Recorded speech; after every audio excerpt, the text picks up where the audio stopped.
Training na naman ni Dagit mga kalapatid. Titingnan natin ngayon kung makakauwi pa siya dahil ito medyo malayo na, Pangasinan na ang pagtotosan niya. So ito yung forecast natin for today yan. And then kasama na rin yung release. Ayan. So kita nyo sa release, napakadaming ibon ang pinawalan ngayong araw na to mga kalapatid. So hopefully makauwi ng ligtas yung apat natin na isinakay. Si Kobe medyo nag-aalanganin na kami isakay kasi nga medyo parang pabagal na. Kasi nga 'di ba may limit tayo sa speed nun. Nasa 120 lang yung baga para siyang may distance limit, parang speed limit gano'n. Na kapag na-reach na yung ganong speed, ang kailangan gawin namin ipahinga na siya kasi hindi na niya kakayanin yung mga susunod na malayo kasi nga 'di ba may injured sa bagwis yun. So titingnan natin kung makakauwi yung warrior natin mga kalapatids, no? So let's go, magabang na tayo. Samahan niyo kami. Let's go. Siya si Idol Madla, nakakahanga, may mga hawak, gandang linyada. Ika'y inspirasyon kung bakit hanggang ngayon ako'y palaging kumakarera. Yan. Eto nga pala si ganun mga kalapatid. Ayan, si Off Color mga kamadla. Siya yung pinaka nauna sa atin. Wala pa si Kobe tsaka si 03 tsaka si Dagit. So, ayan, nasa taas eh. Hindi natin na expect na siya yung mauna. Yan pa isa. Kobe. Yan, pasok na yan. Hindi natin napansin agad eh. Na nauna pala yung Off Color. Di pa natin kilala kung sino. Nasa taas lang siya, ayaw pa niya bumaba eh. Wala yatang stick dito sa taas eh. Ito, kung nakikita nyo. And di natin ako nakita eh. Yun, marami ng mga kalapate pero wala pa sila 03 tsaka si Dagit. Ayan, 04 pala. Kala ko 03 eh. Ayan, ayan na pala si Off Color. Pasukin natin. Pasok. Natin lang paano pasukin to eh. Ayan. Ginagalan natin ang cellphone natin. Tingnan natin kung mapasok siya. Yan. Yun, napasok na rin naman pala. Sanay naman pala siya pumasok. Yan, nabilis rin naman pala. So hinintay pa natin si 04 tsaka si Dagit. Yan, hintayin muna natin sila. 04 mga kalapatids. Yan, umiikot-ikot na siya. Nakita na natin na isang ikot eh. Kasi binirify muna natin kung siya talaga. Ayan. Gusto niya dyan. Gilid tayo. Ayun siya. Yan o. Yun. Yan o. Yan. Yan. Napusukin natin muna. Eto. Yan. So ang hinihintay pa natin ngayon si Dagit eh.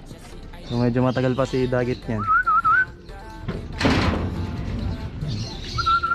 Yan nga pala yung speed ni Kobe. Yan, 1066 lang dahil naunahan siya ni Off Color. Yung Off Color, yan. So nga mga kalapatids is magpapakawala muna si Madlato. Magpaparoda muna siya hanggang wala pa yung Dagit natin. 8:56 na. Hindi natin sure kung nakikita eh. Pero 8:56 na, 8:16 dapat nandun na sila. So 40 minutes na wala pa si Dagit. Yan, so paparoda muna siya for the meantime. Abang wala pa si Dagit natin na sobrang tagal. Ayan din yung isa pang pinakawalan ni Madlato na nakaronda rin. So sobrang dami nila ngayon. Hindi natin alam kung ilan eh. So yun yung nasa kanina and ito yung ngayon. So 3, 6, 9, 10. 10 yata to. Ah hindi. Wait lang, bilangin ko. 4, 1, 2, 3, 4, 5, 6, 7, 8, 9. Ha? Bugawin daw muna natin. So yan, ganyan natin. Shoo. Pero di natin. Bilangin nga muna natin mga kalapatids. So 1, 2, 3, 4, 5, 6, 7, 8, 9. Yata. Wait lang. 3, 6, 9. Ayun, 9 nga. 9 nga talaga sila mga kalapatids. Hindi natin mabilang agad eh. Pero okay na yan. 10 sila yun. Kakagulo pa.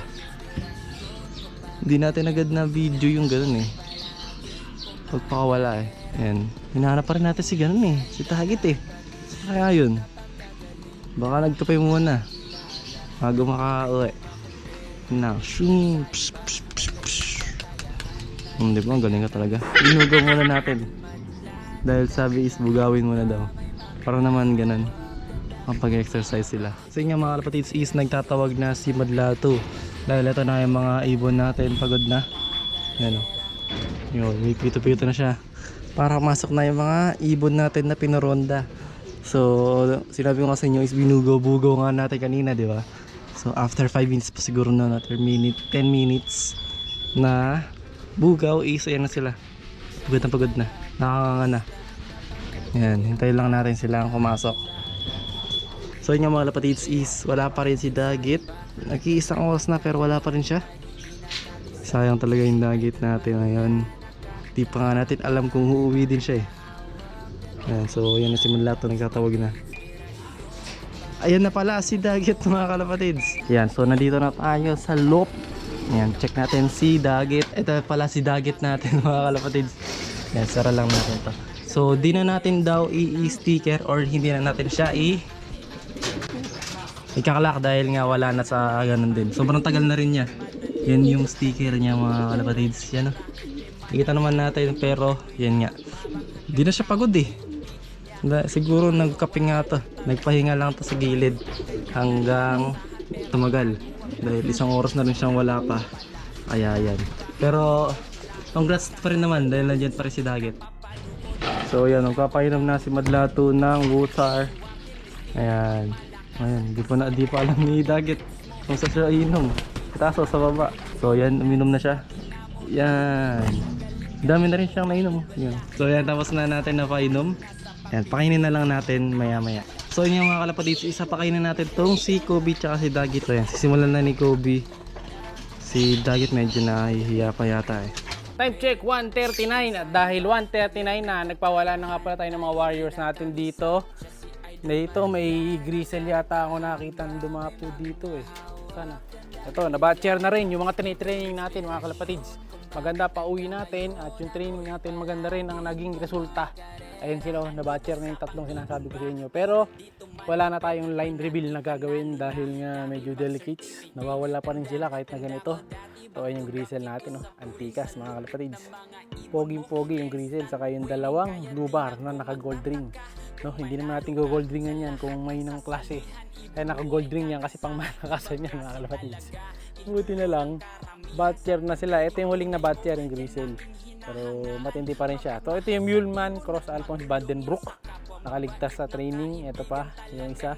Ito, yung line reveal natin pero yung mga blue pa, di na natin line reveal yan. Pag may nadagit kayo yung isa kasi nating ibon, hindi na nakauwi. Yung sa taas, ako kung may naka-viewing si Madlato doon. So bali next natuturuan natin is ito mga naka-green na. Yung pinakita ko sa inyo kahapon, yung mga off color, yung grizzle sa yung kapatid niya. So yun na yung sasalang natin sa labanan. So, medyo nahirapan si Dagit kanina, pero okay lang yun, mahalaga nakauwi pa siya. Yung susunod training, Pangasinan ulit, mas malayo, nasa 100 plus kilometers tayo, pero medyo bumabagal siya, no? So hindi na natin siya muna isasali sa pooling as of now. Dahil nga medyo lagi siyang late, so sayang yung entry, 180 pesos din yun. Sayang 80 pesos kada sakay, panggas na natin yun. Hindi na muna natin siya isasali. Pero kung may pan race, doon natin siya babawian. Kasi pan race naman, kung 300 yung entry, 5 laps wala ka nang babayaran. Kumbaga sticker na lang na pa 5 piso, kaya medyo makakatipid tayo doon. Doon na lang natin siya sasali. Pero sa pooling, mukhang hindi siya paparag sa pooling. Baka sa duluhan natin siya ilaban. Tingnan natin, no? Ang nauna kanina, si Off Color, ganda ng pauwi niya. So yung iba natin ibon, ganun pa rin, talaga nag-breakaway lang si Off Color, no? So si Dagit, sana magtuloy-tuloy yung maganda niyang performance. Abangan natin yung mga next na training. Like, share, subscribe. Ingat! Siya'y kalapatistang napakagaling na kinakilala.